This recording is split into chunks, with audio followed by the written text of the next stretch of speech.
पे लिखकर भेजेंगे चेतन ललवानी के नाम पे। चेतन ललवानी के नाम पे आपको सारे सवाल चैट बॉक्स पे लिखकर भेजने हैं, ताकि मतलब हम उसको पढ़ सके और मैं आपको एक डेडिकेटेड टीचर, या अगर आपका सवाल टीचर से रहा तो, और डेडिकेटेड स्टूडेंट से रहा तो उसको मैं आपको वो अलॉट कर सकूं और फिर वो आपको आंसर देंगे। I repeat once again for all of you, जिसके मन में जो भी सवाल रहेंगे वो आप लोगों को चैट बॉक्स में चेतन ललवानी के नाम पे लिखकर भेजना है, तभी मैं वो क्वेश्चन रीड कर सकूंगा और मैं रिस्पेक्टेबल टीचर को या रिस्पेक्टेबल स्टूडेंट को वो अलॉट करूंगा, तो वो आपको आंसर देंगे।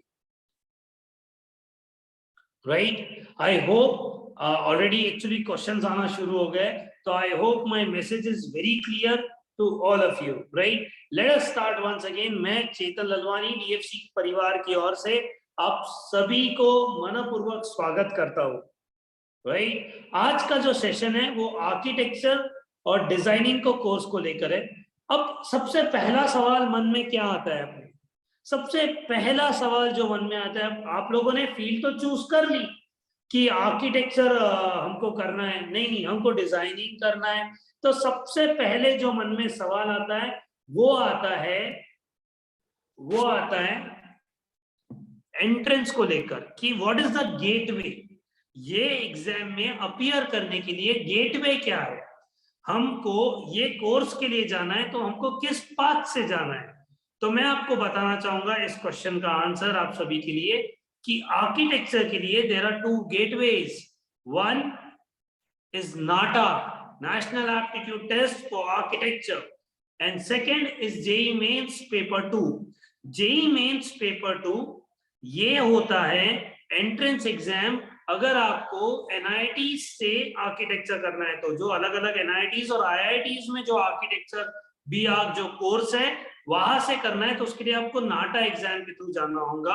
और अगर आपको मतलब जेईई मेंस पेपर 2 के एग्जाम से जाना होगा, और अगर आप नाटा के थ्रू जाते हो, अगर आप नाटा एग्जाम के थ्रू जाते हो तो आपको सारे स्टेट के जो कॉलेजेस है, इंडिया के जो सारे बाकी कॉलेजेस है अलग अलग यूनिवर्सिटी के, उसके लिए आप एलिजिबल रहते हो। और डिजाइनिंग के लिए आपको यूसेट एग्जाम के थ्रू प्रिपेयर करना होगा। यूसेट या फिर एनआईडी, ये ऑप्शंस होते हैं आपके एंट्रेंस एग्जाम्स के। ठीक है, और इसके लिए जाना पड़ेगा। और बहुत सारे सवाल ऑलरेडी आ गए, तो मैं इन सवालों का आपके लिए आंसर देना चाहूंगा। एक एक आंसर अपन देखते हैं और एक एक क्वेश्चन को अपन फेस करते हैं। तो जो सबसे पहला सवाल मेरे सामने आ रहा है कि सबसे बेसिक सवाल ये है कि 10th के प्रिपरेशन के बाद, 10th का भी आप एग्जाम प्रिपेयर कर रहे हो, एग्जाम देने के बाद 11th 12th में ऐसा क्या हो जाता है अचानक से कि आप लोगों को क्या दिक्कतें आती है, 11th 12th के सिलेबस में क्या चेंजेस करने होंगे आपको आपके अंदर, ताकि आप इन एग्जाम्स के लिए फेस कर सके। इसके लिए मैं श्रीकांत करवा सर को इनवाइट करूंगा। श्रीकांत सर, आप प्लीज इस सवाल का स्टूडेंट्स को आंसर दीजिए कि what is the difference between preparation in 10th standard and preparation for 11th and 12th standard. Okay, thank you, Chetan sir. Thank you. Hello everyone. This is Chetan Karwa from IIT Hyderabad. और अभी जैसे ही BTech हुआ, teaching में मैंने career choose किया और first 3 years मैंने Kota resonance में पढ़ाया मैथ, एंड लास्ट 3 इयर्स से मैं डीएफसी में पढ़ा रहा हूँ। और अभी मेनली जैसे क्वेश्चन सर ने पूछा है, जो भी आप लोगों की तरफ से आया है कि 10th की पढ़ाई और 11th 12th की पढ़ाई में मेनली क्या डिफरेंस है। तो देखिए, 10th की पढ़ाई जब आप करते हो और जब 10th के एग्जाम्स होते हैं, राइट, तो उसमें जो मार्क्स आपके आते हैं, बहुत बार क्या होता है कि जो भी सिलेबस एग्जाम में पूछा गया है वो आप एग्जाम के 2 दिन पहले पढ़कर या हर दिन थोड़ा थोड़ा उसका होमवर्क कर राइट, और उसको पूरा एक साथ लास्ट में एग्जाम के पहले रिवाइज कर भी आप स्कोर ला सकते हो, आपको भी पता है, राइट। लेकिन 11th 12th में जो सिलेबस का क्वांटम है, राइट, जो भी कंटेंट है, नंबर ऑफ टॉपिक्स है, राइट, ये बहुत ज्यादा है 10th के कंपैरिजन में। फिजिक्स के अगर मान लो 10th में 4 चैप्टर्स होंगे तो वही 11th-12th में 25 से 30 चैप्टर्स है। मैथ्स से रिलेटेड अगर बात करें तो मैथ्स का जो लेवल हो जाता है 11th-12th में वो काफी खतरनाक हो जाता है। जेईई मेंस पेपर 2 की अगर अपन बात करें, राइट, उसमें मैथ्स जो पूछा जाता है वो इंजीनियरिंग के स्टूडेंट्स के लिए जो पूछा जाता है मेंस के पेपर 1 में, उससे भी थोड़ा सा ऊपर के लेवल पर पूछा जाता है। यानी कि आप बोल सकते हो जेईई एडवांस और जेईई मेंस पेपर 1 के बीच का लेवल होता है। तो उस लेवल पे अगर आपको मैथ्स में अच्छा स्कोर करना है, 1 मिनट, इको है क्या? 1 मिनट। हाँ,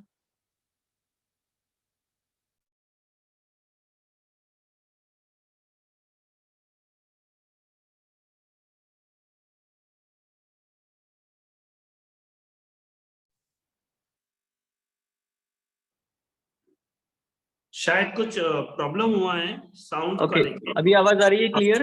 हेलो हाँ बॉस, हाँ श्रीकांत सर क्लियर है, बोलिए। इको आ रहा है क्या?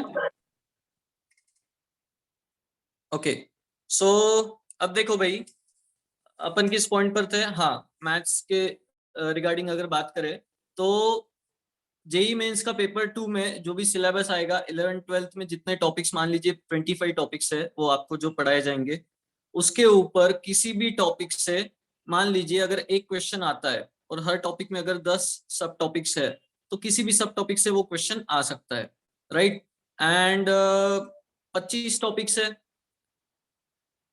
किसी ना किसी टॉपिक में से कोई ना कोई सब टॉपिक से क्वेश्चन आएगा, राइट। और अगर उन 25 टॉपिक्स में अगर आपके कुछ टॉपिक्स ऐसे हैं जो आपने बहुत अच्छे से नहीं समझ कर लिए थे, उन पर प्रैक्टिस बहुत कम थी, राइट, या रिवीजन नहीं कर पाए थे 2 साल में उसको, अगर आपने अच्छे से कवर नहीं किया और उसका क्वेश्चन एग्जाम में आ गया तो डेफिनेटली वो आपसे नहीं होगा।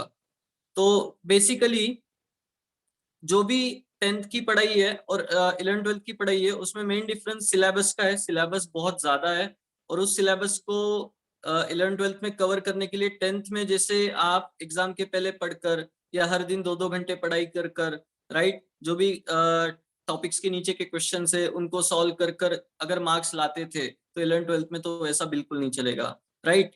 कोई ऐसा एंट्रेंस एग्जाम्स का एक मेनली जो पैटर्न होता है एग्जाम का, उसमें मेनली जो क्वेश्चंस पूछे जाते हैं वो ऐसा नहीं होता है कि किसी किताब में से पूछे गए, हर साल वो नए क्वेश्चंस फ्रेम करते हैं एंड कंसेप्चुअल आपका जो नॉलेज है वो चेक किया जाता है वहां पर कि आपके कंसेप्ट कितने क्लियर है और उनका एप्लीकेशन आप कितने अच्छे से कर पाते हो। तो मेनली डिफरेंस एग्जाम पैटर्न का है, सिलेबस का है और उसको प्रिपेयर करने का जो तरीका है उसका है। तो 10th तक जो आप पढ़ाई करते थे उसमें क्या क्या चेंजेस करने पड़ेंगे, तो मेनली 11th-12th में आने के बाद सबसे पहले आपको डेली शेड्यूल मेंटेन करना है खुद का, राइट, कि डेली शेड्यूल में फिक्स होना चाहिए कि सुबह उठ के एक्सरसाइज करनी है, उसके बाद लेक्चर्स अटेंड करने हैं, राइट, दोपहर में लंच लेके थोड़ा रेस्ट करना है और फिर 2-2 घंटे के या जैसे भी आपके स्लॉट्स है वो बनाने पढ़ाई के, राइट। तो डेली शेड्यूल बहुत इंपॉर्टेंट रोल प्ले करेगा। और सेकंड चीज इसके बाद आती है क्लास कंसिस्टेंसी, राइट। यहाँ पर क्या होगा 11th-12th में जब आप पढ़ाई कर रहे हो, अगर मान लो डे 1 पे आपने टॉपिक 1 को ही पढ़ा है और डे मान लीजिए आप 3rd मंथ में पढ़ाई कर रहे हो, 3rd मंथ में कोई टॉपिक चल रहा है, तो डे 1 पे जो टॉपिक स्टार्ट हुआ था उससे रिलेटेड कंसेप्ट भी वो जो आपका 3rd या 4th टॉपिक है उसमें आ सकता है, राइट। यहाँ पर टॉपिक्स कुछ कुछ रिलेटेड होते हैं। तो कंसिस्टेंसी बहुत इंपॉर्टेंट रहेगी, आपने रेगुलर लेक्चर्स अटेंड करना है 11th-12th के सिलेबस के ऊपर जो भी कवर किए जाएंगे हर सब्जेक्ट के। एक भी लेक्चर अगर आप स्किप करते हो तो तुरंत, या मतलब जेन्युइन रीजन है और स्किप हो जाता है तो आपने उसको कवर कर लेना है, राइट, तुरंत उसके डाउट्स भी क्लियर कर लेना है। क्योंकि एक दिन भी अगर आपने लेक्चर स्किप किया या आपसे मिस हो गया तो आगे का जो कंटेंट है उसमें आपको समझने में प्रॉब्लम आ सकती है और धीरे धीरे क्या होता है ये सारी चीजें पाइलअप हो जाती है और बैकलॉग नाम का एक कंसेप्ट है जो क्रिएट हो जाता है। मतलब कि भाई बहुत सारे जैसे मान लीजिए स्टूडेंट्स होते हैं, वो 11th खत्म होने के बाद बोलते हैं 11th में जितने टॉपिक्स हुए उसमें से आधे टॉपिक्स अच्छे से नहीं हुए, तो रीजन बस वही होता है कि कंसिस्टेंसी नहीं होती है, राइट। सेकेंड पॉइंट आता है क्लास में जब आप बैठोगे तो क्लास कंसंट्रेशन लेवल बहुत हाई होना चाहिए। स्कूल में जब पढ़ाई करते थे भाई, है ना, क्लास में भले ही ध्यान ना दो घर पे जाके खुद से पढ़ के हो जाता है। यहाँ पर ऐसा बिल्कुल नहीं चलेगा, खुद से तुम पढ़ ही नहीं सकते इन चीजों को, है ना, राइट। खुद से पढ़ने के लिए तुमको जो चीज क्लास में अच्छे से सुनकर 5 मिनट में समझ में आएगी, वो खुद से पढ़कर तुमको आधे घंटे भी लग सकता है समझने के लिए, राइट। तो वो बात तो भूल ही जाओ। क्लास कंसंट्रेशन लेवल बहुत हाई होना चाहिए, राइट।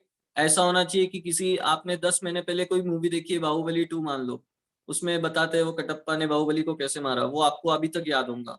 तो ऐसा कंसंट्रेशन होना चाहिए जैसा मूवी देखते वक्त होता है, राइट। तो और अक्सर ये देखा जाता है 1 महीने बाद अगर पिछले टॉपिक का कोई क्वेश्चन पूछा जाए तो स्टूडेंट्स को उसका आंसर नहीं आता है, तो वो चीज नहीं होनी चाहिए मेन, ठीक है। क्लास कंसंट्रेशन लेवल बहुत हाई होना चाहिए। उसके बाद आता है क्लास नोट्स। क्लास नोट्स आपने बहुत अच्छे बनाने हैं, क्योंकि आप लोग जब प्रिपेयर करोगे, भले ही स्कूल में आप 10th में जब पढ़ते थे क्लास नोट्स आपने नहीं बनाए, क्योंकि आपके पास टेक्स्ट बुक रेफरेंस बुक होता था, रेफरेंस बुक में आप पढ़कर आंसर्स ढूंढ लेते थे क्वेश्चंस के, और जो क्वेश्चंस नीचे दिए वही आपसे एग्जाम में पूछे जाते थे। तो यहाँ पर क्या होगा, कोई ऐसा रेफरेंस बुक आपको इतना मतलब बेनिफिशियल नहीं रहेगा, क्योंकि रेफरेंस बुक में दूसरी भी बहुत सारी चीजें दी होती है जो अनवांटेड है, राइट। तो क्लास नोट्स में जो लिखाया जाएगा वही आपको पढ़कर एग्जाम में जाना होगा, वही कंसेप्ट आपको वहां पर एग्जाम में नए क्वेश्चंस में अप्लाई करना होगा। तो क्लास नोट्स आपको बहुत अच्छे बनाने हैं, उसमें आलस नहीं चाहिए, राइट। तीसरी चीज आती है, अगली चीज मतलब क्लास में, कि क्लास में अगर कोई सब टॉपिक आपको नहीं समझाए, कोई कंसेप्ट अगर आपको नहीं समझाए, तो उसके आपको डाउट्स बहुत अच्छे से क्लियर करने हैं, राइट। ये नहीं सोचना कि बाजू वाला क्या सोचेगा। भले ही आपने 10th तक कभी, मुझे नहीं लगता आपने 10th में बहुत डाउट्स पूछे होंगे मैथ्स में, साइंस में, राइट। लेकिन जब 11th 12th की पढ़ाई होगी तो डाउट्स बहुत मैटर करेंगे, राइट। तब ये नहीं सोचना कि बाजू वाला क्या सोचेगा, राइट। इनफैक्ट आप अगर डाउट पूछोगे तो बाजू वाला भी आपको दुआ देगा, अच्छा हुआ मेरा डाउट था तूने पूछ लिया, ठीक है ना। तो डाउट पूछना है। क्लास से निकलते वक्त आपका एटीट्यूड ऐसा होना चाहिए, या आपका फीलिंग ऐसा होना चाहिए, आज का लेक्चर मुझे पूरा समझा। अगर आप ये हर दिन करोगे, डेफिनेटली 11th 12th में रिजल्ट आपका बहुत अच्छा आएगा, चाहे वो बोर्ड्स का प्रिपरेशन हो या चाहे वो एंट्रेंस एग्जाम का प्रिपरेशन हो, ठीक है। उसके बाद अगली बात आती है प्रैक्टिस, जहां पर मैं अगर बात करूं, जिनको अच्छे अच्छे कॉलेजेस मिले हैं, अच्छे प्लेटफॉर्म्स मिले हैं, अगर उनसे आप पूछो कि भाई आपने होमवर्क अच्छे से किया था क्या, आप रेगुलर होमवर्क करते थे क्या, और जिनका सिलेक्शन कई अच्छे प्लेटफॉर्म पर नहीं हुआ है, राइट, उनसे अगर आप पूछो, तो डिफरेंस मेनली यहाँ पर आता है होमवर्क का। कि बहुत बच्चे 11th 12th में, अरे अभी तो 10th हुआ, अभी क्या इतना अच्छे से पढ़ने का नहीं, लेकिन जो स्टूडेंट डे 1 से बहुत अच्छे से कंसिस्टेंटली पढ़ाई करता है, हर टॉपिक का होमवर्क कंप्लीट रखता है, उसको वो प्रॉब्लम फेस नहीं करना पड़ता है। और एट द एंड जो रिजल्ट में रिफ्लेक्ट होता है, वो यही चीज रिफ्लेक्ट होता है कि आपने कितना अच्छे से होमवर्क किया। अगर आपका रिजल्ट अच्छा है, मतलब आपने होमवर्क बहुत अच्छा किया था, हर टॉपिक के आपने 400 500 क्वेश्चन सॉल्व किए थे, चाहे वो बोर्ड्स की बात हो, बोर्ड से रिलेटेड प्रैक्टिस हो, या एंट्रेंस एग्जाम से रिलेटेड प्रैक्टिस हो, तो ये यहाँ पर बहुत मैटर करेगा होमवर्क। अगेन स्कूल की बात करें, 10th में आप होमवर्क नहीं भी करते थे तो भी आपके मार्क्स आ जाते थे, बराबर है ना। तो यहाँ पर खुद से ऑनेस्ट रहकर होमवर्क करना है। प्रैक्टिस अगेन बहुत इंपॉर्टेंट रोल प्ले करेगा। एक टॉपिक को एक्सप्लोर करना है तो आपसे एक टॉपिक पर 400 से 500 क्वेश्चन एक्सपेक्टेड है। नहीं तो क्या होता है, स्टूडेंट्स वही 11th पूरा हो जाता है, 12th का प्रेशर आ जाता है, फिर तब बोलते हैं कि क्वेश्चन पढ़ने के बाद हमको थॉट ही नहीं आता स्टार्ट कैसे करें। ये मेन 11th 12th का प्रॉब्लम होता है।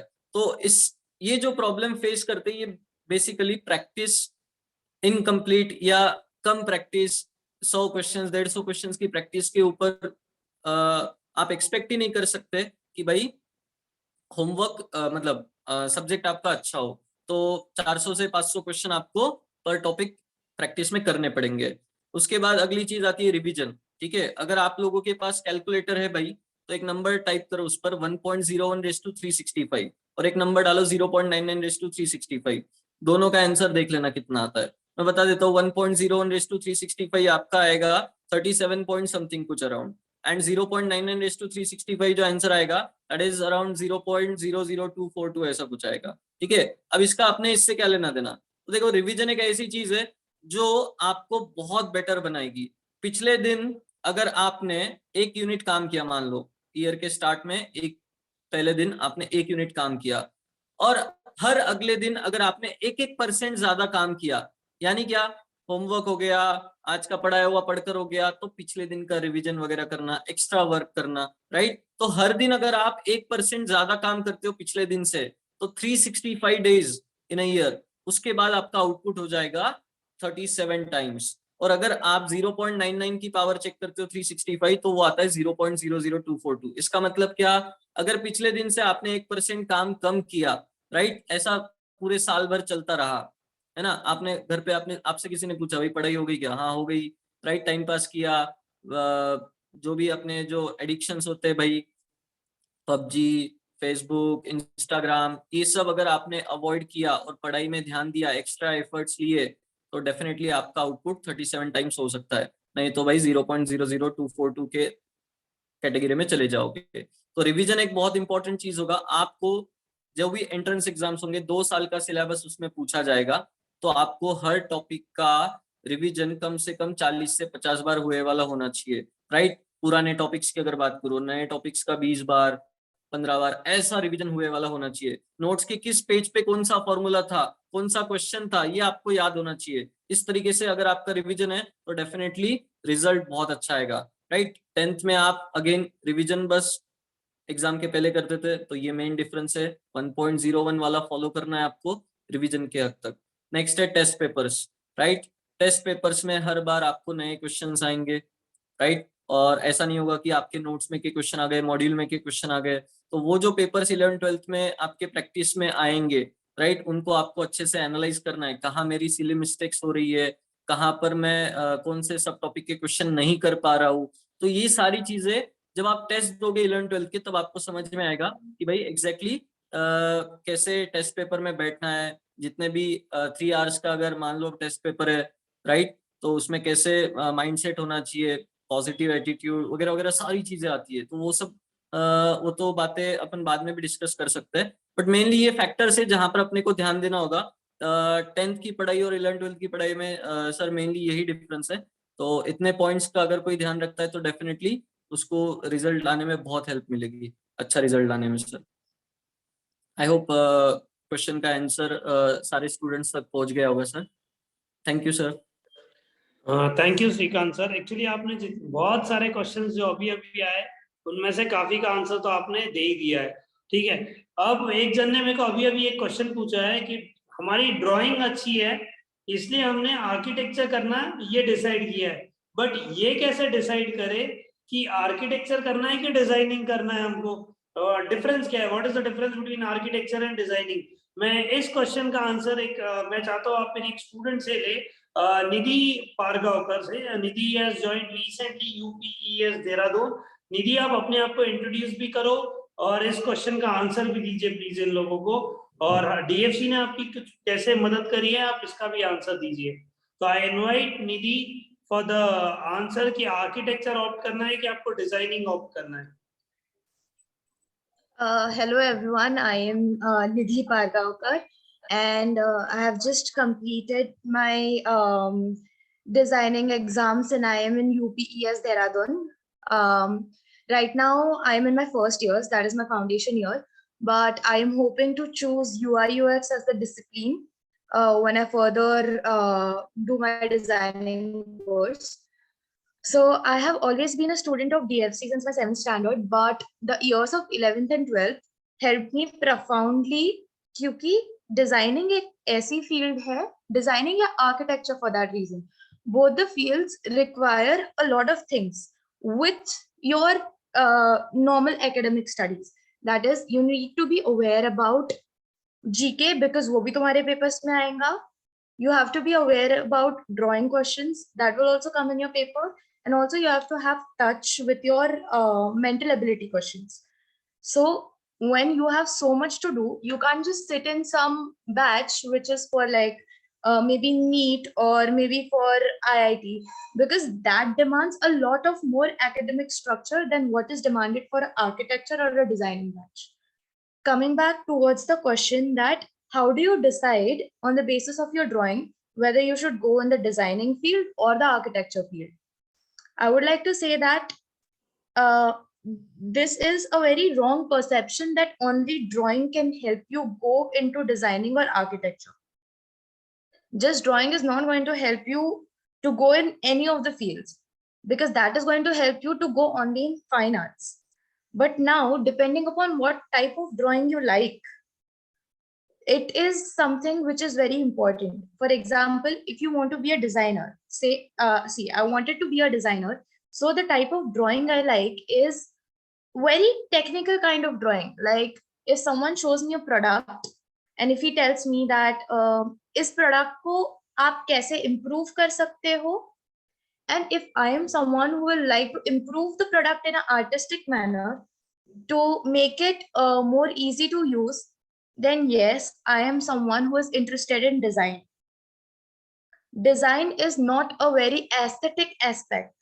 Design is basically an aspect in which you have to think about things, you have to be an observant person in specific. It is not something which will come automatically. You have to put in thought.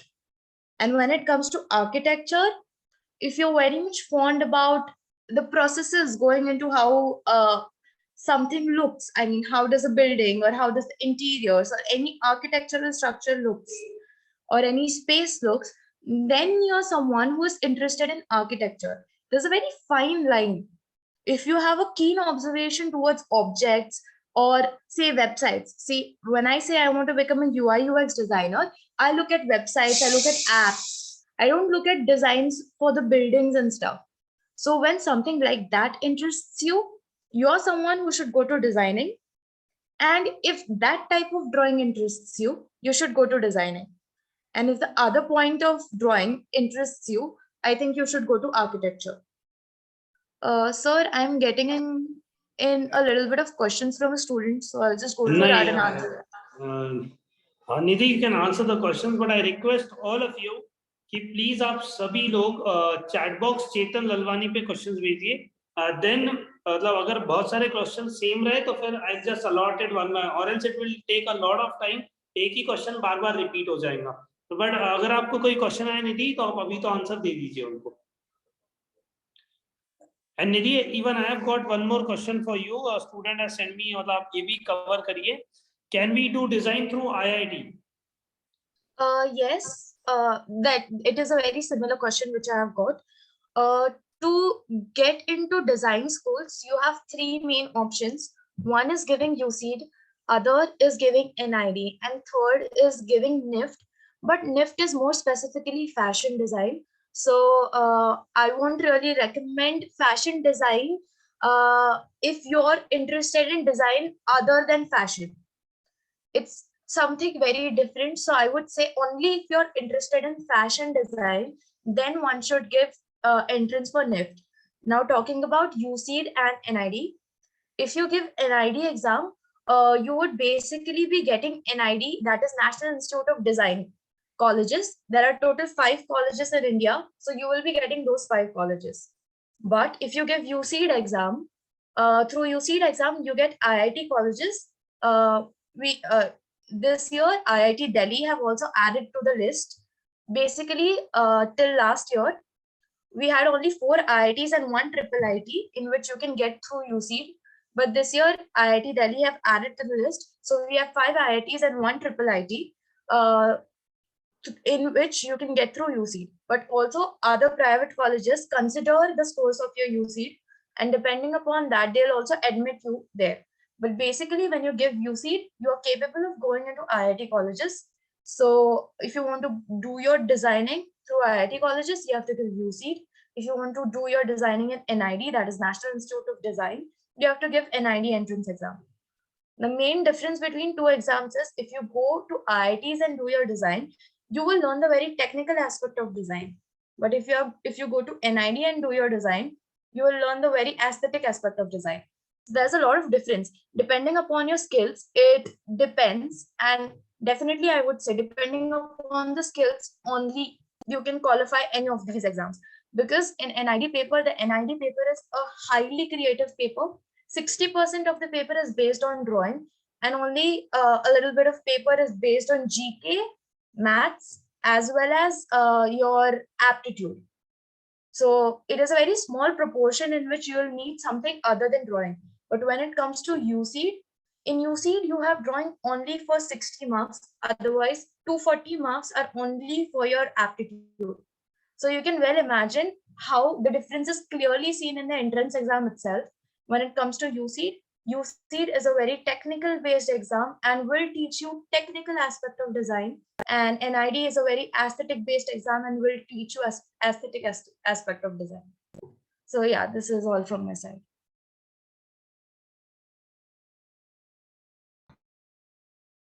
Thank you, Nidhi.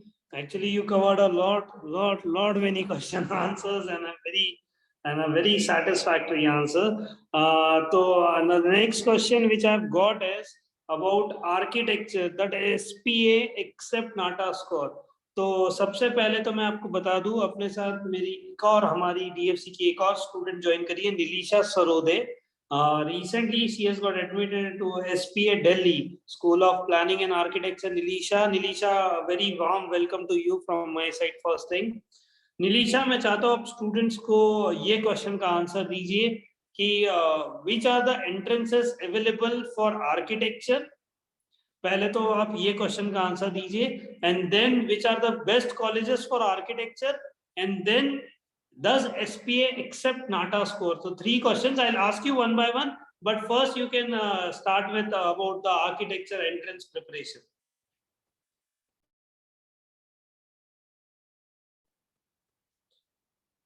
Nilisha, I think you're not audible.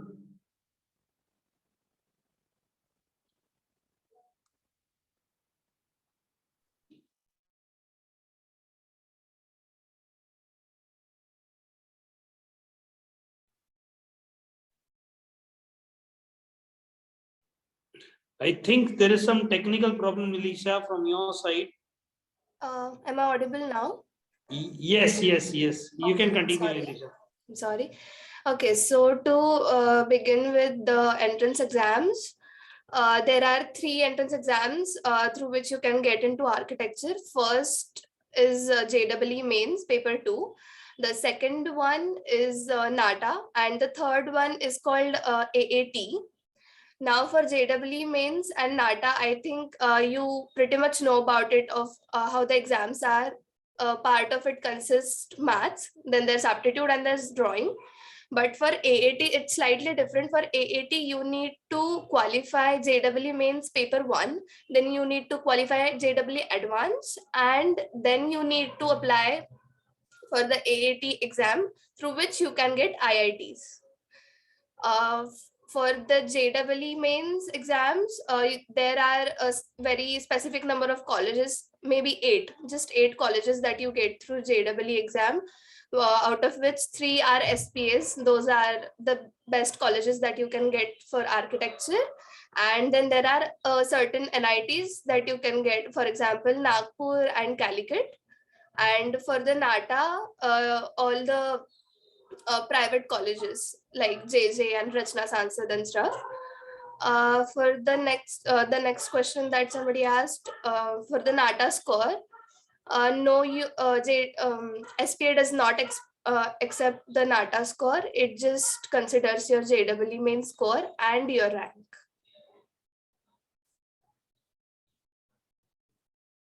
Hello. Yes, Nilisha.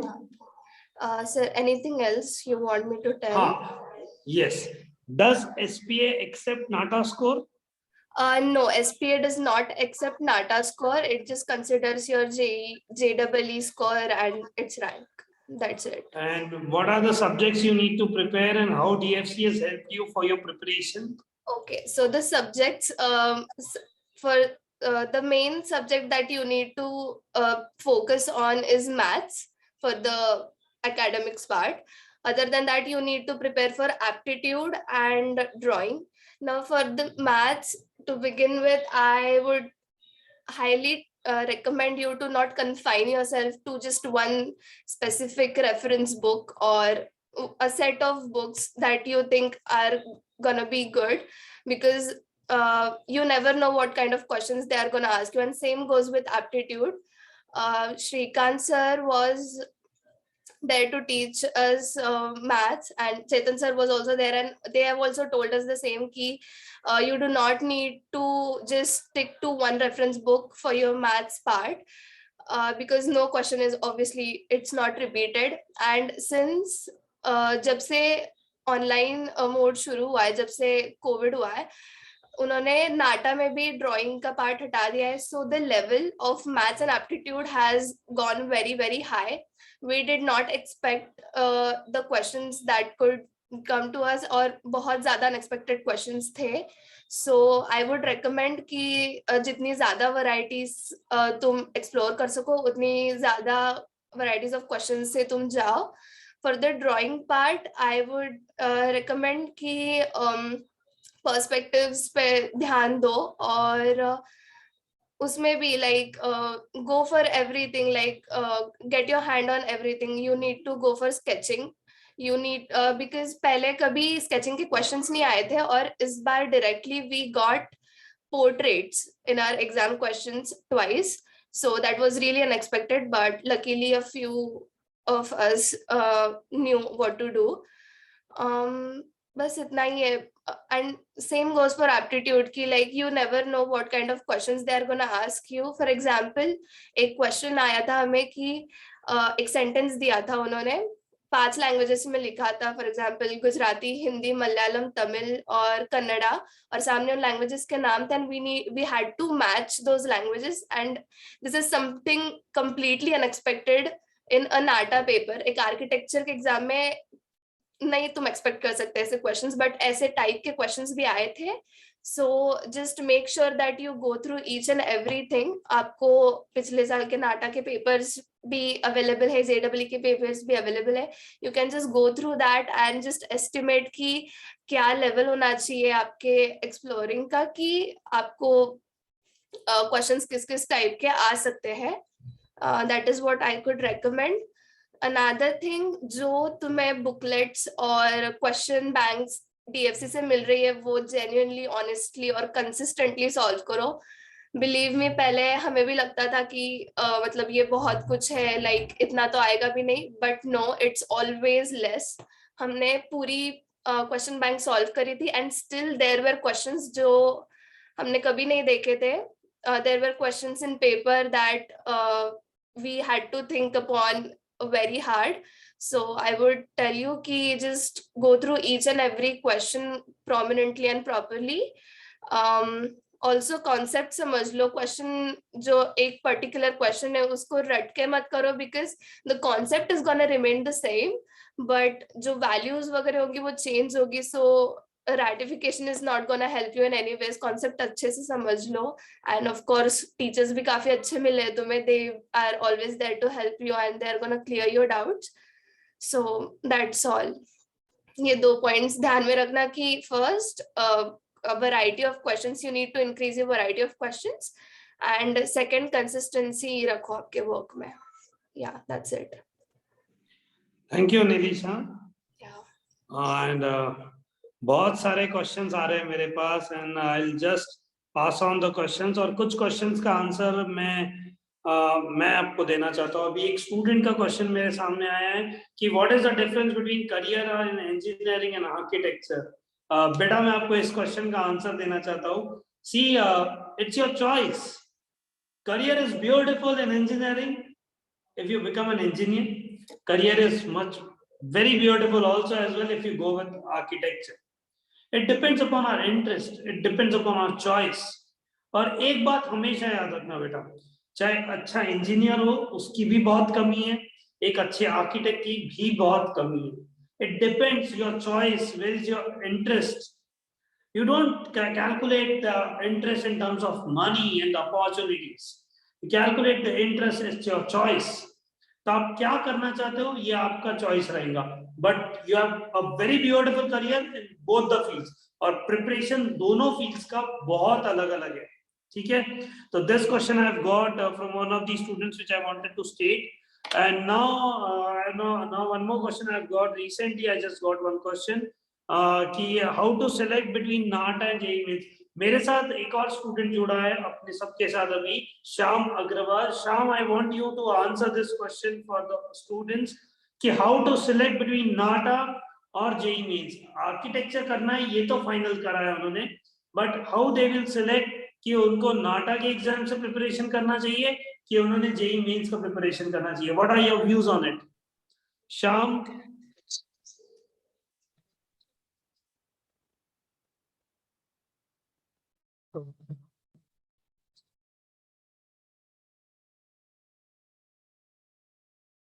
Shyam, you are not audible बेटा, तो please आप hello. yes, now you are visible also and you are audible also. Okay, first of all मैं DFC को thank you करना चाहूँगा, not only to invite me here in this talk show, but seriously आज मैं जहाँ पे भी हूँ, मैं इतने अच्छे कॉलेज में हूँ तो सिर्फ डीएफसी के कारण। So thank you and hello everyone, I am Shyam Agrawal, I am pursuing B arts and in NIT Bhopal and recently I am in second year. So पहली बात जो अभी सर ने मेरे लिए क्वेश्चन रेस किया है, आप सबका जो डाउट है कि अगर एंट्रेंस एग्जाम तो दे रहे हैं बट फोकस किस पे करना है, दो चीजें, एक नाटा है और एक जेई है। ओके, सो माय ओपिनियन है कि तुम सबसे पहले क्लियरिटी लाओ चीजों में कि तुम्हें पता है आर्किटेक्चर करना है, डिजाइनिंग करना है, या फिर जो भी फील्ड में तुम जा रहे हो वो तुम्हें करना है, बट कहाँ से करना है, that is the first main thing you have to decide. Like private से करना है, गवर्नमेंट से करना है, या कोई दूसरी इंस्टीट्यूट से करना है लाइक एसपीए, एनआईटी, ये भी गवर्नमेंट है। अभी गवर्नमेंट और प्राइवेट में डिफरेंस क्या है? डिफरेंस है टीचिंग का, डिफरेंस है एक्सप्लोजर का, डिफरेंस है कि तुम जब वहां से निकलते हो, वो कॉलेज से तुम कुछ सीख के निकलते हो, या फिर वो कॉलेज से जब तुम पास आउट होते हो तो तुम चीजों को किस नजरिए से देखते हो, तुम्हारी क्रिएटिविटी कैसे इंक्रीज होती है, वो सब चीजें। सो मैं पर्सनली बोलूंगा कि मतलब मैंने जो देखा है, नाटा और जेई में मैं भी जंबल हुआ था, मीन्स मैं भी परेशान हुआ था कि नाटा करूँ या जेई, किस पे फोकस करूँ। सो मेरा ओपिनियन है कि जेई पे करो। उसका रीजन ऐसा है कि अगर किसी को गवर्नमेंट कॉलेज चाहिए सो जेई इज द बेस्ट। नाटा से तुमको सिर्फ एक गवर्नमेंट कॉलेज लगेगा, that is JJ school of arts Mumbai. ये कॉलेज अगर तुम महाराष्ट्र के हो तो ये कॉलेज तुमको जेई के स्कोर से भी मिल सकता है।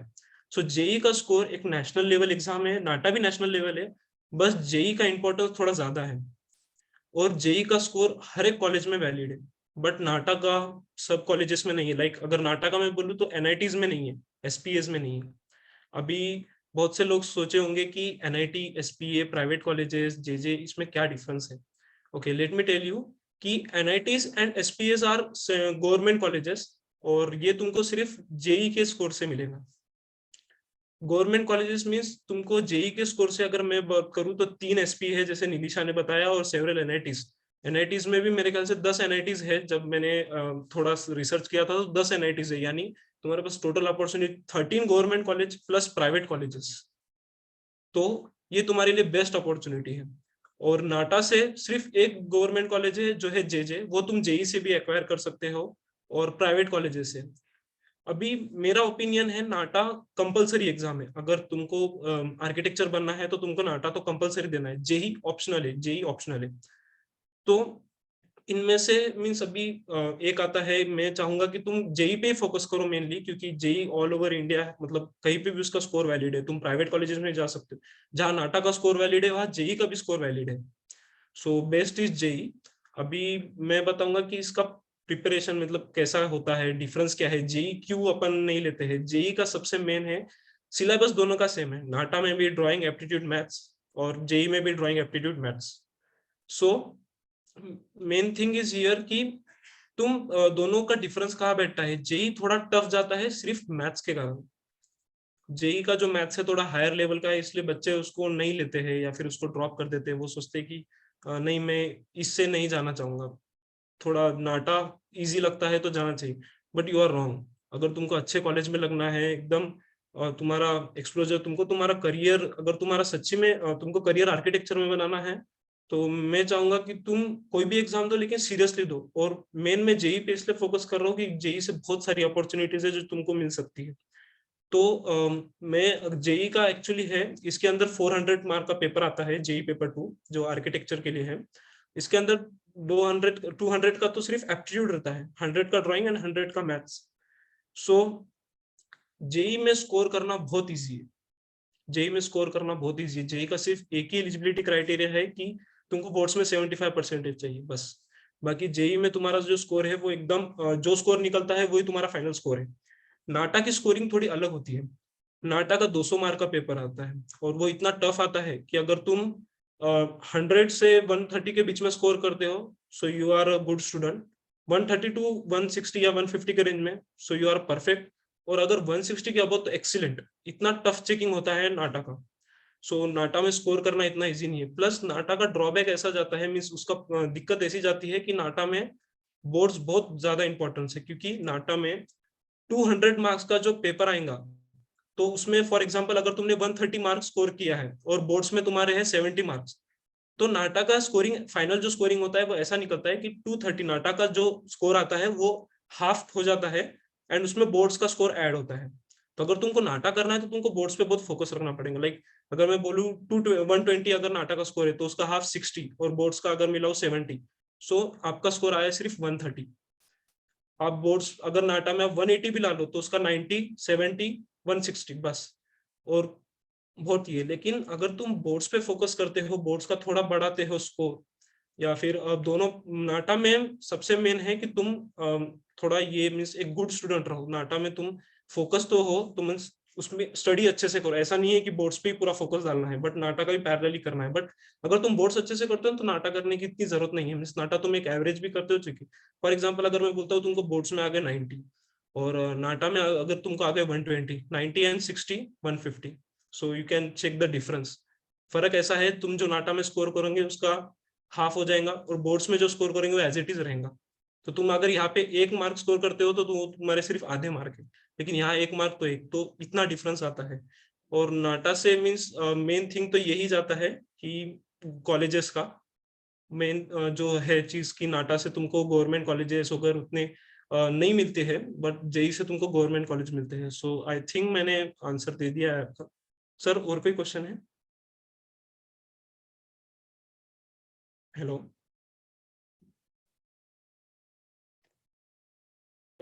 Right, Sham. I can hear you. Okay, Sham, there is one more question for you. Yes, sir. Before I get to the different questions of parents, एक स्टूडेंट ने क्वेश्चन पूछा है मेरे को अभी कि मतलब basically what is the difference between B architecture and या फिर B tech architecture? So I know the differences of college, but I think he wants to hear it from you. And there is one more thing he has asked: B.Arch architecture engineering. So which one to choose? मैंने तो ऐसा नहीं सुना, but आपके क्या views है इसके बारे में? एक्चुअली सर मुझे नहीं लगता ऐसी कोई स्टिल एग्जिस्ट करती है, क्योंकि B.Arch engineering and B.Arch architecture, क्योंकि अगर मैं बात करूं, अगर आप कंफ्यूज हो रहे हो तो मैं पहले जस्टिफाई कर दूं कि अगर आर्किटेक्चर इंजीनियरिंग का कोर्स पहले था, मींस कुछ 17 साल पहले था, बट उसके बाद आर्किटेक्चर एक अलग फील्ड हो गई है, इंजीनियरिंग अलग फील्ड हो गई है। Architecture is combination of engineering. इसके अंदर तुमको स्ट्रक्चरल इंजीनियर का मिलेंगे, इसके अंदर सिविल इंजीनियर मिलेंगे, इसके अंदर तुमको जो ये रहते हैं प्लम्बिंग वगैरह वो सब, इलेक्ट्रिशियंस हो गए, ये सब आर्किटेक्चर एक कॉम्बिनेशन है सब चीजों का, ये सब चीजों का कॉम्बिनेशन है। सो मैं पहले बता दूं कि ये दोनों चीज अलग है, engineering and architecture. Okay, engineering is तुम एक डायरेक्शन में फोकस करते हो, बट आर्किटेक्चर में एक डायरेक्शन में तुम फोकस नहीं करते हो। आर्किटेक्चर में तुम स्ट्रक्चर के बारे में पढ़ते हो, लाइक स्ट्रक्चर इंजीनियर के बारे में तुम पूरा पढ़ते हो, देन सिविल इंजीनियरिंग के बारे में तुम पढ़ते हो। अगर तुम मिलिट्री में जाना चाहते हो, आर्किटेक्चर सर्विस एक मिलिट्री में भी कर सकते हैं अपन, मिलिट्री सर्विस में, तो उसके अंदर जानने हो तो तुमको थोड़ा मिलिट्री का भी जो नॉर्म्स वगैरह जो रहते हैं वो सब चीजें मालूम रहनी चाहिए। तो सर मुझे तो नहीं लगता कि आर्किटेक्चर इंजीनियरिंग और आर्किटेक्चर B.Arch आर्किटेक्चर ऐसा कुछ है, मेरे ख्याल से। Thank you Shyam. Yes sir, thank you. Yes. Before I proceed to further questions, मैं सभी लोगों को एक बात बताना चाहता हूँ। See DFC is the only institute जो प्रिसाइसली आर्किटेक्चर और डिजाइनिंग की बैच रन करती है। We strongly focus on the maths required. Along with that, we are very much focused for your boards. हम उसका भी प्रिपरेशन पूरा अच्छे से करवा के देते हैं ताकि अपना स्टैंडिंग दोनों तरफ इक्विवेलेंट हो, एक जेई मेंस पेपर 2 के तरफ भी हो और एक नाटा के थ्रू अगर अपन जाते हैं तो नाटा, क्योंकि नाटा तो देना ही है, एक ऑप्शन रखना ही है, तो नाटा बोर्ड्स के मार्क्स को काउंट करता है, तो उसके लिए भी ठीक है। तो अपन दोनों तरफ इक्विवेलेंटली ये करते हैं ताकि आप जो भी स्टूडेंट आर्किटेक्चर डिजाइनिंग में अपना करियर देखे उनको बहुत सारे ऑप्शंस अवेलेबल हो at the time when they take admission, right. Now एक पेरेंट का क्वेश्चन आया मेरे सामने कि what should be the role of a parent, what should be the role of a parent, एक क्वेश्चन आया मेरे पे एंड देयर इज, और उनका ये भी बोलना है कि how you decide the coaching, कि which coaching we need to select. तो मैं जो हमारे यहाँ केमिस्ट्री के हेड हमारे साथ जुड़े हैं विकास कुमार सर, उनको इनवाइट करना चाहूंगा और आपके इस क्वेश्चन का सर आंसर आपको मिल जाएगा। विकास sir. Yes, thank you, Chetan sir. So basically, I have two questions कि how we decide the coaching, कि कैसे coaching select करना चाहिए, और फर्स्ट क्वेश्चन इज कि पेरेंट्स का क्या रोल होना चाहिए। ये दोनों बहुत, अगर आप देखोगे यही एक्चुअली बहुत ज़्यादा रोल प्ले करेगा कि आप कौन सा कॉलेज में जाते हो। सबसे पहले फर्स्ट क्वेश्चन पे आते हैं कि जब कोचिंग डिसाइड करते हैं तो कोचिंग डिसाइड करने में क्या क्या देखना चाहिए, कोचिंग में क्या क्या देखना चाहिए। मैं भी जब आईआईटी का प्रिपरेशन किया था और मैंने जब कोचिंग डिसाइड की थी तो मेरे पास भी ऐसा सेम क्वेश्चन आया था कि कौन सा कोचिंग सेलेक्ट करूं। फिर फाइनली मैं आईआईटी बॉम्बे गया, फिर मैं वापस देखता पीछे क्या मैंने जो कोचिंग सेलेक्ट किया था वो सब सही था क्या, या कुछ पॉइंट्स और ज़्यादा अच्छे होते तो और अच्छा स्कोर इम्प्रूव कर सकता है। तो मैं थोड़ा सा अपने एक्सपीरियंस से आपको बताता हूँ कि कोचिंग सेलेक्ट करने में अपना क्या रोल होना चाहिए। जैसे स्टार्टिंग में श्रीकांत सर ने आपको बताया कि if what is the huge difference between your 10th class and 11th 12th study. There is a huge difference, you can say syllabus wise, quantum wise, you even जो आपका अप्रोच होता है वो भी बहुत मैटर करता है। तो ये सब इतना ज्यादा डिफरेंस है, उसके लिए अगर हम लोग को एक कोचिंग डिसाइड करना है तो अपना डिसीजन लेने में भी we need to be very specific, बहुत स्पेसिफिक होना पड़ेगा। तो सबसे पहला पॉइंट अगर मैं बोलूँ कि कोचिंग डिसाइड करना है तो सबसे पहले देखिए कि कोचिंग डिसाइड करने में, क्योंकि हर कोचिंग अच्छा है नो डाउट, ऐसा कोई भी कोचिंग नहीं है अगर वो एग्जिस्ट कर रहा है तो उनके पास अच्छी टीम होगी, अच्छा मटेरियल होगा, अच्छा टेस्ट प्लानिंग होगा, एवरीथिंग। मतलब ऐसा कोई भी कोचिंग के पास ऐसा बैड और ऐसा नहीं होता है, हर के पास एक ऐसा टीम होता है जो आपको एक प्रॉपर चैनल के थ्रू ले जाके फाइनली एक अच्छा कॉलेज लैंड अप कराएगी। बट आप जब सेलेक्ट कर रहे हो तो आपको क्या देखना चाहिए, यू शुड बी प्रोफेशनल, और मैं बोलूंगा काफी सेल्फिश रहो जब कोचिंग सेलेक्ट करते हो आप।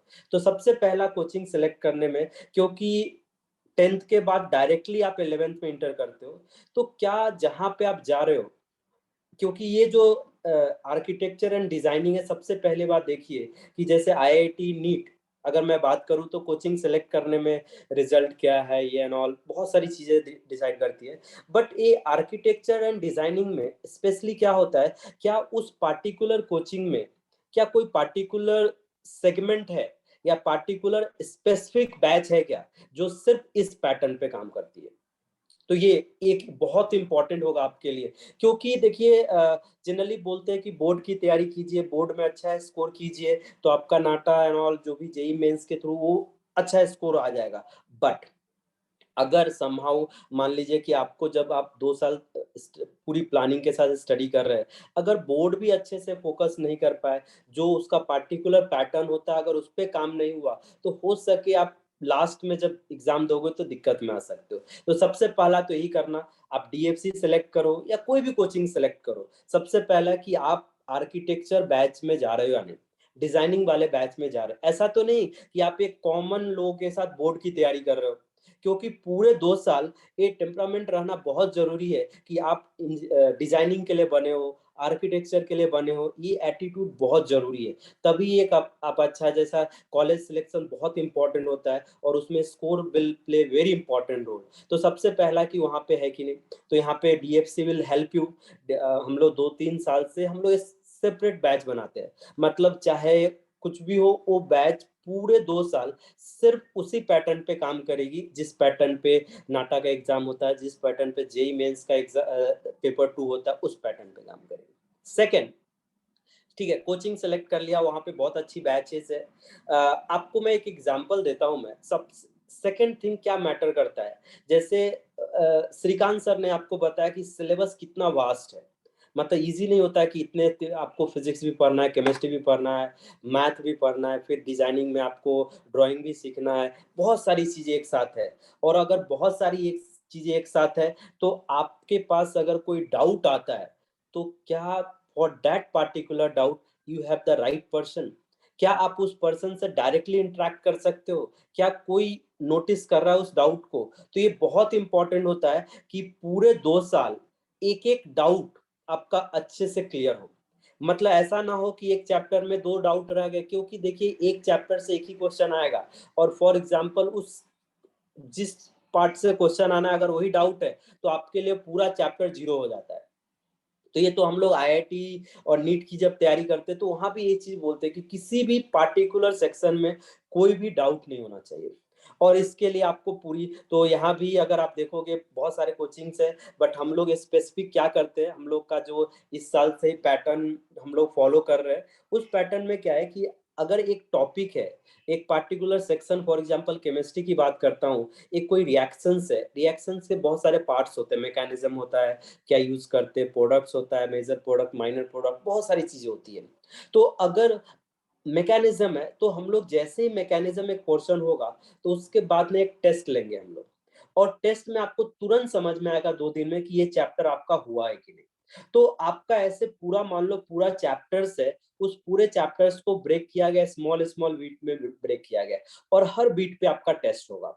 और बीट पे टेस्ट होने का मतलब है आपको पता चल जाएगा ये चैप्टर्स आपका कैसा है। और ये पूरा अगेन ये आपका कोई जेई मेंस लेवल पे नहीं होगा, कोई नीट लेवल पे नहीं होगा, ये आपके आर्किटेक्चर और डिजाइनिंग के जो एग्जाम्स के पैटर्न है उस पे होंगे। तो आप स्टार्टिंग से ही बहुत बारीकी से हर चैप्टर्स को, तो ये जो डाउट सॉल्विंग एंड ये जो स्पेसिफिक जो स्टडी वाला पार्ट है ये आपका बहुत क्लियर होना चाहिए। थर्ड कि ये स्पेशली कोचिंग का बहुत बड़ा ड्रॉबैक है, क्या है कि ये इन जनरल ये डीएफसी का भी ड्रॉबैक हो सकता है, किसी का भी ड्रॉबैक हो सकता है। आप ये चीज सोचना कि जहां पे आप जा रहे हो वहां पे फैकल्टी स्टेबल है कि नहीं, बहुत इंपॉर्टेंट। आप इस पहले से ही थोड़ा प्लान करके जाओ कि वहां पे फैकल्टी स्टेबल है कि नहीं। तो फैकल्टी स्टेबल क्यों जरूरी है, क्योंकि अगर आपको एक पार्टिकुलर कंटेंट को एक पार्टिकुलर टीचर ने पढ़ाया है और हो सके थोड़ा सा कोई और टीचर आ जाए, थोड़ा टाइम लगता है अपने को ट्यून होने में, नया फैकल्टी आ गई या नया पूरा टीम आ गया, तो आप ये बहुत अच्छे से सिलेक्ट करना कि वहां पे जो फैकल्टी है वो अच्छी फैकल्टी है कि नहीं, स्टेबल फैकल्टी है कि नहीं। सबसे इंपॉर्टेंट स्टेबल फैकल्टी 2 साल। और अगर मैं डीएफसी का होके डीएफसी के बारे में नहीं बोलूंगा, बट डीएफसी की अगर फैकल्टी देखोगे ना, 2 साल से जो अपर लेयर टीम है ना वो बिल्कुल चेंज नहीं हुई है। मतलब आपको सेम फैकल्टी मिलेगी आपको, आप चाहो 11th में पढ़ो, 12th में पढ़ो, एक पार्टिकुलर टॉपिक अगर 11th के लिए एक पार्टिकुलर एक्सपर्ट टीचर है तीनों सब्जेक्ट में, तो ये टीचर आपको पढ़ाने वाले हैं। तो ये नेक्स्ट क्वेश्चन आता है कि जो चेतन सर ने मेरे से पूछा कि पेरेंट्स का क्या रोल होना चाहिए। जस्ट अ मिनट सर, मैं कंटिन्यू हाँ। करता हूँ 2 minute. Yes sorry sir, yes. तो नेक्स्ट जो चेतन सर ने मेरे से पूछा कि पेरेंट्स का क्या रोल होना चाहिए। तो पेरेंट्स का रोल देखिए कि जितना कोचिंग का रोल है ना, पेरेंट्स का रोल उससे थोड़ा भी कम नहीं है। क्या हो रहा है, स्पेशली अगर मान लीजिए समहाउ फिर से ऑनलाइन वाला प्लेटफॉर्म पे अपने को जाना पड़ा, तो पेरेंट्स का रोल क्या होता है कि जैसे आप यहाँ पे कर रहे हैं, हम लोग ने होमवर्क दिया उनको, इसको क्रॉस चेक कौन करेगा, क्योंकि टीचर्स तो उससे पूछेगा कि ठीक है आप कर रहे हो, स्टूडेंट भी बोलेगा कि यस हो गया, but where is the truthness, वहाँ फैक्ट्स मतलब सही में वो किया है कि नहीं। तो ये पेरेंट्स के पास भी ऐसा कोई मैकेनिज्म नहीं है जिसके थ्रू चेक करेंगे, वो भी सेम क्वेश्चंस पूछेंगे कि ये होमवर्क हुआ नहीं हुआ। अब इसके लिए देखिए डीएफसी से आपको स्पेशली एक सेल्फ मॉनिटरिंग चार्ट मिलेगी। सेल्फ मॉनिटरिंग चार्ट क्या है कि हर चैप्टर्स का, जैसे हम लोग अकाउंटिंग करते हैं ना कि पर मंथ अपने को क्या खर्च करना है, वेजिटेबल्स पे कितना करना है, इस पे कितना करना है, इतना कितना, तो इसी तरह ना हर चैप्टर्स का अकाउंटिंग करनी है।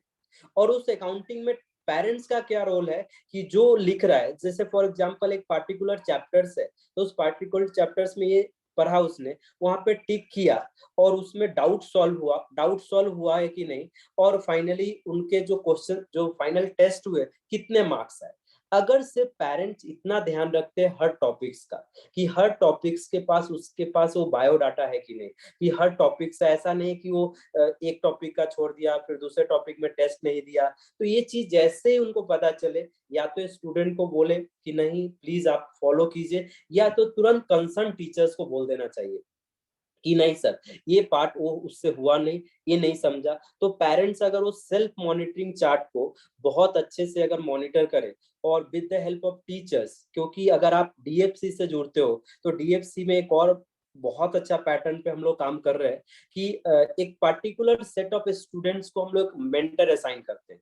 जैसे फॉर एग्जांपल जो स्टूडेंट के पापा मम्मी भाई बहन जो भी सीनियर है वो रोल प्ले करते हैं, वो डीएफसी से भी एक पर्सन होता है जो कि रोल प्ले करेगा। क्या रोल होगा उसका कि पूरे मंथ में जो टेस्ट हुआ उसने टेस्ट दिया क्या, टेस्ट में स्कोर क्या आया, स्कोर कम आया तो डाउट सॉल्व हुआ क्या, डाउट सॉल्व होने के बाद भी स्कोर कम आया तो व्हाट इज द रीजन, अगर रीजन है कि उसने पार्टिकुलर सेक्शन नहीं किया है तो क्या वो पार्टिकुलर टीचर से किया है। तो ये डीएफसी के मैकेनिज्म में ही आ जाती है सभी चीजें, और ये पूरा गवर्निंग जो होगी वो सेल्फ मॉनिटरिंग चार्ट के थ्रू होगी।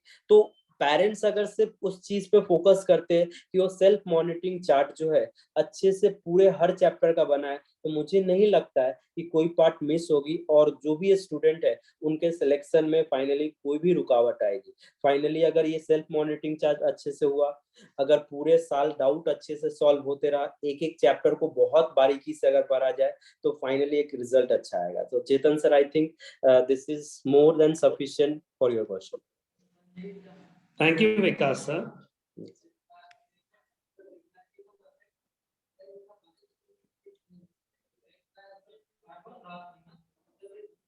Okay, thank you, Vikas sir. मेरे को लगता है आप लोगों ने जितने भी क्वेश्चंस पूछे हैं आपको उसका आंसर अच्छे से मिला है। मैं थोड़ा सा एक बार फिर से ब्रीफ करता हूँ।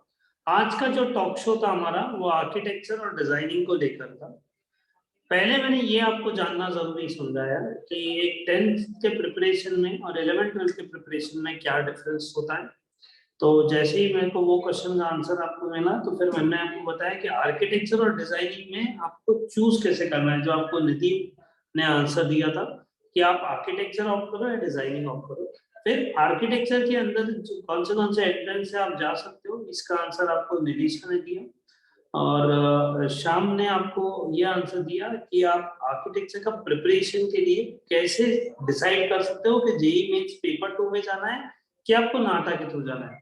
निधि ने आपको बताया कि डिजाइनिंग में अगर आप ऑप्ट करते हो तो कौन से एंट्रेंस एग्जाम से कर सकते हैं। नाउ विकास सर ने आपको ये बताया कि इसमें पेरेंट्स का रोल कैसा रहेगा और आप कोचिंग सिलेक्शन में कैसे काम कर सकते हो। मैं आप सबको ये बोलना चाहता हूँ डीएफसी की ओर से कि डीएफसी एक is the only institute which is preparing students particularly only for this particular course. But see, architecture includes drawing. वो आपको ड्राइंग का क्लास होता है वो करना है, बट उसके साथ साथ जो आपको बोर्ड्स की मदद लगेगी वो डीएफसी करेंगी, जो आपको जीके की मदद लगेगी वो आपको डीएफसी करेंगी, जो आपको मैथमेटिक्स सब्जेक्ट की मदद लगेगी वो प्योरली पूरा डीएफसी करवा के, right. We are purely focused on your preparation or till for both the years 11th and 12th, followed till your entrance, and then how we'll help you to fill your forms to take the admission in the colleges, right? आपने मेरे को जितने भी questions पूछे थे, जितने भी questions मेरे पास चैट बॉक्स में आए थे, आई एक्सपेक्ट आप सभी के आंसर्स हम लोगों ने दिए। इसके अलावा भी किसको कोई क्वेश्चन पूछना हो तो आप डीएफसी का हेल्पलाइन नंबर पे आप एसएमएस कर दीजिए, आपको आपके क्वेश्चंस के आंसर्स मिल जाएंगे, राइट। फिर भी मैं एक बार और चैट बॉक्स चेक कर लेता हूँ किसी का कोई क्वेश्चन छूट तो नहीं गया मेरे से। There is no pending question from my side. And yes, Nidhi Mahajan student have asked me, is NATA a mandatory exam for becoming an architect? Yes. Now the one of the student have asked me, where is DFC situated? DFC is situated in Aurangabad, Maharashtra. We have both the batches for you. If you are not from Aurangabad and you want to opt for an online batch, we have an online batch also throughout for the 2 coming academic years, as well as if you want to attend offline batches, we are starting day after tomorrow from 1st February. And yes, we are independent in architecture. One of the students have asked me this question: are we independent? Yeah, I want to answer one more question. What are the skills and strategies required? See, we'll be providing you strategies, but strategies cannot be declared in this way. But when you opt DFC as a course, we'll definitely give you a proper strategy path so that you can succeed in your entrance in your goals and you become an architect or a designer, whichever field you want to go with. And right, depending on the types of skills, see, it's all about your interest. If you have an interest in drawing, if you have creativity interest is there, definitely you should go either for architecture or design. That's will be a suggestion for you. Anybody else wants to ask me anything?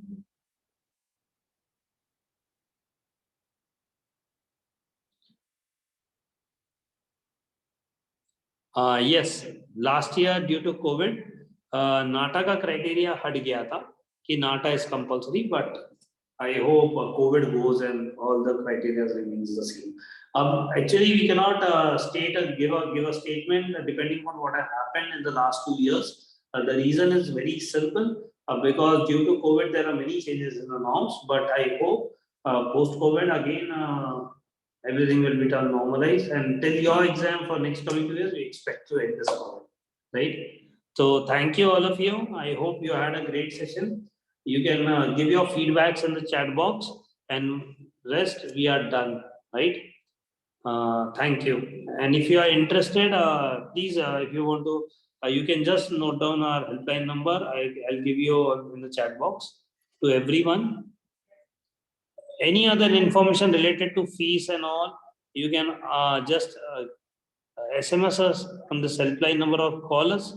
We'll be there to answer you happily. Right? Thank you all of you. Bye bye.